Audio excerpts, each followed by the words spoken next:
when we submitted a request to reserve the name and color and symbol as their own political parties and organizations stipulates, we only stopped at informing the public. In fact, they wrote to us until one of them leaked a letter saying we can't register because of color and name.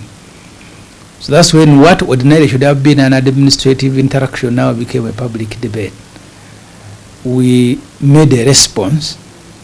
We have not officially received a response from the Electoral Commission, but we will wait for that response and then we will go through other processes.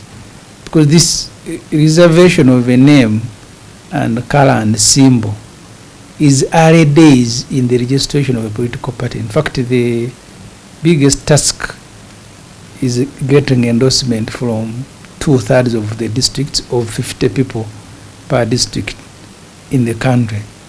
And we've been delayed now for nearly a month because we made this submission in August. We should have finished this because you see, we are not a briefcase group. We are known. You can put faces. Everybody saw the delegates conference. There are individuals with no known address that the Electoral Commission has registered. I don't know why they subjected us to this, but hopefully we've come to an end of the first phase and then we will quickly do the other and then begin doing politics. Which other are you talking about now? Because we will embark on correction of the required signatures under the law, and then we will submit to the Electoral Commission. Hopefully they will not take as much time as they have taken, and then we will be a fully fledged political party, and then we will do politics under the law. For clarity, have you received the confirmation? We have not received any confirmation as of now from Electoral Commission as of lunchtime October 3rd. If it is there, then we will wait to receive it, but we haven't received it. Okay. Tetwalinayo budde na kwagala genda kutandika kaana ne Electoral Commission. Electoral Commission omulimu ogugiweebwa tteeka era simanyi naye lwaki yayagala etuyise mwene embeera. Mu ntandikwa twabawa okusaba bategeke bamanye erinnya lye tugenda okweyita, obubonero bwe tugenda okukozesa n'erangi. Ensonga ezo zaakolebwa mu ngeri ya kintu kikulu mpaka tugenda okulaba nga tulaba ebbaluwa ku mitimbagano nti baganye okubawandiika olwa kala n'erinnya. Okutuuka olwaleero ennaku z'omwezi nga 3 Oktoba twawaayo okusaba kuno mwezi gwa 8. Electoral Commission tinakuddamu bisembayo. Naye bwebeera nga erinnya eritesete eririzavinze ne kala kati ate twolekera omulimu omunene ogw'okuŋŋaanya emikono 50 okuva mu bitundu 200 ebya disitulikiti za Uganda. Ffe tetuli briefcase party. Tetuli bano abantu b'owulira nti omuntu omu yagenze na registering ekibiina. Amanya n'abantu abamanya abaagala okukola ekintu. In fact, ekyaffe kyaliwadde na kyangu nnyo.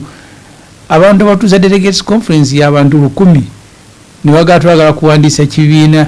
Tuyinza kubayisa nga bano b'owulira nga naawe bakubuuza nti memba w'ekyo ekibiina aliwo tomumanyi.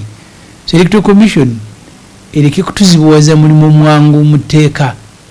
Era weba emaze okuteeka mu bitabo byayo erinnya ne kala kati tugenda kutambula ate eggwanga lyonna kunoonya mikono kye tujja okusobola kikola mu kiseera kyangu nnyo kuba buli wamu gye tuli. Then tusubira ne Electoral Commission tejja kumala biseera biwanvu tutandika okukola ebyobufuzi nga ekibiina ekiwandiise bwe kikola mu tteeka lya Political Parties and Organizations Act.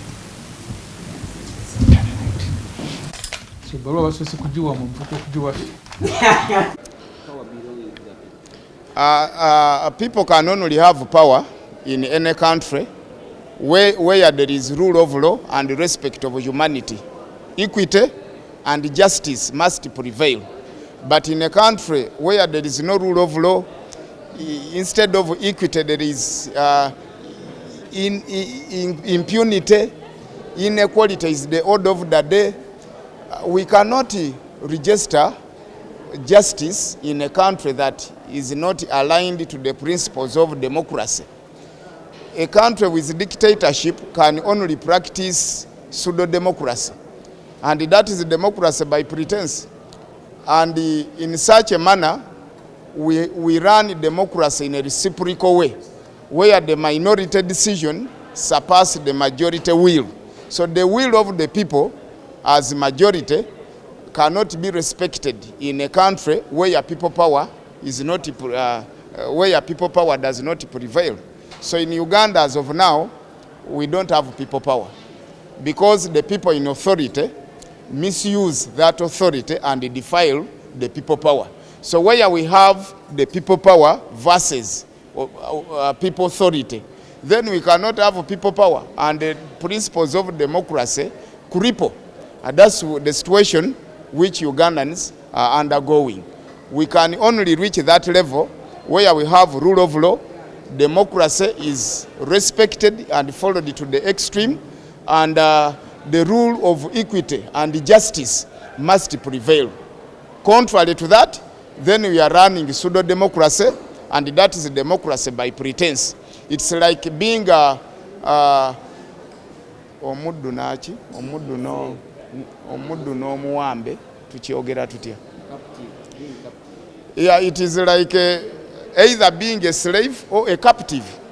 So a slave may hardly know that he is under captivity because he might live in a palace, might live share seats, might share premises with the princess in the palace, but when in actual sense is under captivity. So Ugandans are in total captivity, which is and the others are in slaves, and they disguise as if they are having total democracy in the country, which is not exhibited on the ground.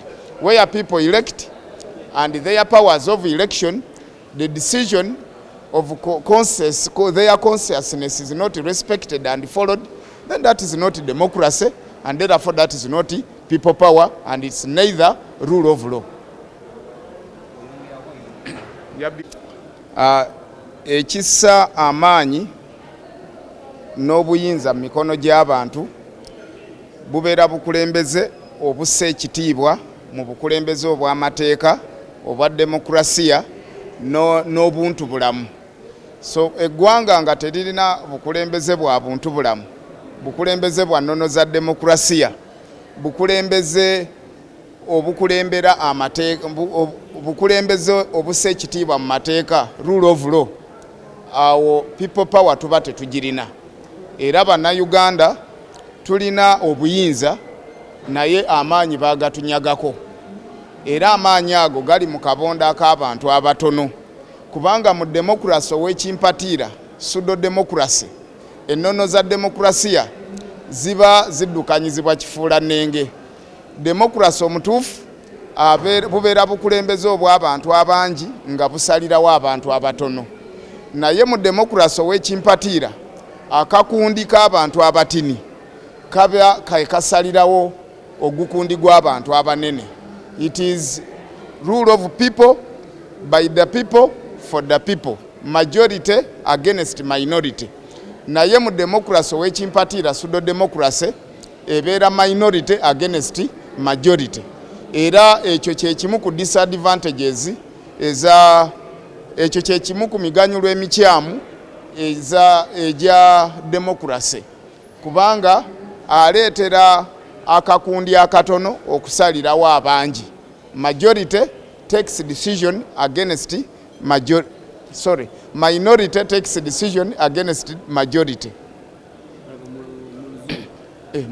Under the constitution, power belongs to the people, but when you come to the reality, people complain actually that the exercise of their power is taken over by just a few individuals through institutions that are interfered with when they are making decisions, through laws that pass in parliament that sometimes the public does not approve of, and so many other issues. So what we are looking at is we need to strengthen this law.